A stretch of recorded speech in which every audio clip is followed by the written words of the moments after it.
আসসালামু আলাইকুম। আশা করি সবাই ভালো আছেন। আলহামদুলিল্লাহ আমরা আপনাদের দোয়া ভালো আছি। আমি আপনাদের মাঝে নতুন একটি ভিডিও নিয়ে হাজির হলাম। আমার ভিডিওটি কি তা সম্পূর্ণ ভিডিও জুড়ে আমার সঙ্গে থাকুন, দেখতে থাকুন আমি আপনাদের মাঝে কি ভিডিও নিয়ে হাজির হলাম। তো সবাই সঙ্গে থাকুন, দেখতে থাকুন।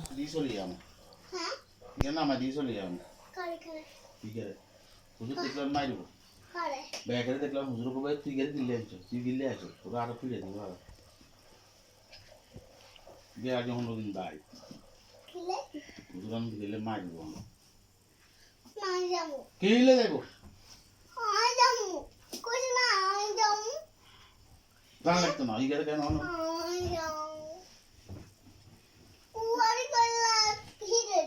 তুই কুয়ারা করস না তুই কুয়ারে করস আর লস না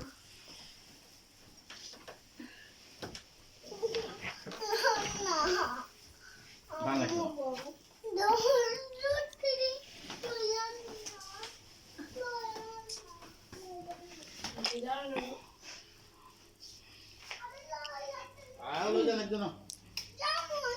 না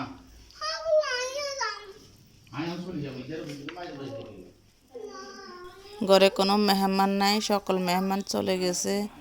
এখন মাগরিবের পর দেখুন সব একদম খালি, কিন্তু দেখা গেছে সারাদিন ভরি ঘর ভর্তি মেহমান ছিল। এখন সব খালি, কোনো মেহমান নাই, সবাই চলে গেছে মাগরিবের পর এখন।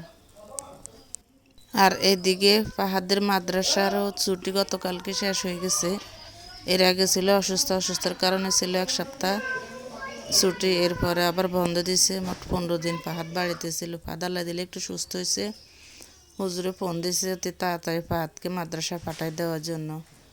ওদের মাদ্রাসার সিস্টেম যখন যা বলে তা করতে হয়। তো ফাহাদ এখন মাদ্রাসায় চলে যাচ্ছে।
ছেলেকে বিদায় দিয়ে ঘরে আসছি, মনটা খুবই খারাপ।